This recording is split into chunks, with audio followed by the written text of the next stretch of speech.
Hola, nosotras somos Ana Manuela Maya y Antonia Díaz y hoy les vamos a presentar nuestros comentarios y condensaciones sobre la lectura Reflections on the Ethnographic Work in Political Science de Lisa Whedon. Para ello nos enfocaremos en las ideas centrales del texto que llamaron nuestra atención, la reflexión de la etnografía como método para entender la política, nuestras conclusiones y algunas preguntas que esperamos podamos debatir. Hacemos esto esperando reflexionar y oír diferentes opiniones acerca de la importancia de la etnografía en la ciencia política, pues creemos firmemente que no debe haber disputa entre las dos, sino una cooperación que le dé integridad a los resultados del campo. Pero antes de empezar con el contenido, queremos presentarnos debidamente. Hola, mi nombre es Ana Manuela Maya, estudio Ciencia Política y hago doble programa con Antropología y estoy empezando la opción en Estudios de Biodiversidad y Ciencias Ambientales. Yo me llamo Antonia Díaz y estoy en cuarto semestre de Ciencia Política. Además de mi carrera, hago una opción académica en Periodismo y una en Patrimonio Cultural. De la ciencia política me interesa especialmente la política pública porque quisiera dedicarme a la implementación de esas políticas para la conservación del arte y la cultura, y quisiera poder aprender cómo hacerlo desde la etnografía. Entrando ahora sí en materia, empezaremos con las ideas centrales, las cuales dividimos en tres. Número 1, la importancia del lenguaje como herramienta de comprensión política. Después, lo que Brecht llama Verwendungseffekt. Y número 3, la importancia de combinar las raíces y la teoría práctica. Entonces debemos empezar por desglosar lo que la autora resalta al principio del texto. Siempre está pasando algo. Dentro de este algo caben un sinfín de cosas, desde el desarrollo lingüístico hasta la rutina más aburrida de una persona. En este momento nos centraremos en la parte lingüística, y es que la autora asegura que los interpretativistas están particularmente interesados en el lenguaje y símbolos que en otros términos podemos llamar literatura. Esto se puede explicar porque varios estudios han demostrado que tanto el lenguaje como los símbolos pueden representar fenómenos políticos y generar consecuencias políticas también. En pocas palabras, las connotaciones del lenguaje traspasan todas las barreras de la vida social y se plasman sobre la misma. Para ilustrarlo, se presenta el ejemplo de Senegal, donde la llamada élite usa la palabra francesa démocratie, con el significado usado por los politólogos en todo el mundo, y las clases más bajas, las más oprimidas quizás, usan la palabra démocratie, que significa igualdad. Ambos usos de la palabra se refieren a democracia, pero proyectan cómo la perciben los dos grupos diferentes. Esta afición por fijarse en el simbolismo es especialmente acuñada por Clifford Geertz, quien además de nombrar nuestro campo de estudio como una ciencia, afirma que primero debemos aislar los símbolos para entender su significado. Todo esto nos lleva a nuestro segundo punto, porque esta práctica es definida por Brecht como Verwendungseffekt. Este término traduce literalmente a efecto de distanciamiento. La autora del texto urge dejar de romantizar el potencial de aporte de la etnografía hacia la ciencia política y más bien insiste en hacer un distanciamiento teórico para cultivar las facultades críticas e innovadoras de cada persona. Esto se hace para entender por qué alguien se comporta como lo hace, porque para entender esto se necesita primero entender la forma en la que esta persona o grupo ve el mundo. Se debe sumergirse en una imaginación y en sus intenciones. De lo contrario, la explicación sería vacía o incompleta. Esto nos lleva a nuestro punto final. Llegamos a lo que queremos llamar la suma entre teorías y raíces. El texto acuña el término observación participativa, pues defiende que la etnografía es dual. Estamos completamente de acuerdo con ese término, y es que como alma y cuerpo, la etnografía está conformada por lo que los nativos dicen y lo que la investigadora interpreta. Para esto es necesario tener en cuenta todo lo que has mencionado antes sobre tomar un distanciamiento crítico.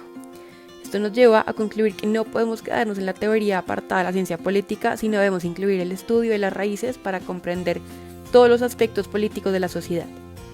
La historia define parte del presente y del futuro, y dejarla de lado en pro de atender solo a la teoría está simplemente mal. La teoría puede ayudarnos como guía, pero no es la respuesta a todos los casos. La lectura distingue desde el principio el rol de ciencia social interpretativa como una que no rechaza las generalizaciones o explicaciones causales, sino que en cambio ayuda a establecerlas por medio de métodos etnográficos. La etnografía abre un mundo de posibilidades a la ciencia política, pues, como dice la lectura, dar un enfoque a los significados y a los contextos termina inequívocamente en un análisis más completo de la comunicación y el poder político. Hay un punto central que hace referencia a la imposibilidad de explicar el comportamiento humano a espaldas de las personas que están siendo estudiadas, de las cuales se quiere comprender algo. Esto, por ejemplo, es claro al momento de pensar en el concepto y apariencia del poder. Es difícil de medir, pero es siempre observable. Estudiar el poder en la sociedad solo como espectador es casi imposible, pues es viviéndolo y siendo parte del objeto de estudio como mejor se entenderán las dinámicas en cuestión. Es de esta manera como la etnografía añade valor a los análisis políticos. Presta atención a escenarios que a primera vista pudieran parecer innecesarios y logra dar información valiosa sobre la experiencia de los actores implicados en la investigación. La autora hace una distinción, además de gran relevancia. Habla del componente social de los significados, de que son replicables, de que no se producen en individuos y subjetividades, sino que son fruto de un grupo pensante que, desde su ideología y principio, establece estos significados. Habla, por ejemplo, de la importancia de estudiar el lenguaje, que representa fenómenos políticos y genera consecuencias políticas. Y se hace claro que el lenguaje es un asunto de comunidad, que situado en un contexto amplio enriquece el análisis político y las generalizaciones. La etnografía, concluirá la autora, no es solo una nueva aproximación empírica, sino una forma de entender problemáticas centrales para la ciencia política, que no siendo ajena a los métodos que ésta ya utiliza, puede ser apropiada por los investigadores para llegar a estudios completos y abarcadores en todo ámbito social y cultural. En nota personal, la etnografía, como una lucha constante contra el olvido, contra lo efímero, permite a la ciencia política apropiarse de técnicas de reconocimiento situacional. Las acciones y los significados que nacen de un pensamiento comunal y de un grupo social representan mucho más que anotaciones en la investigación. El contenido de la lectura es prueba de que los componentes de las generalizaciones son igual de importantes que la misma conclusión causal, y que el estudio conjunto de ambos puede terminar en análisis complejos que tengan más por decir de lo que resultaría de un estudio solamente causal. Es importante, para que esto sea posible, que la ciencia política encuentre en el camino teórico de la antropología, de sus avances y mejoras, las herramientas necesarias para el estudio complementado por ambas disciplinas.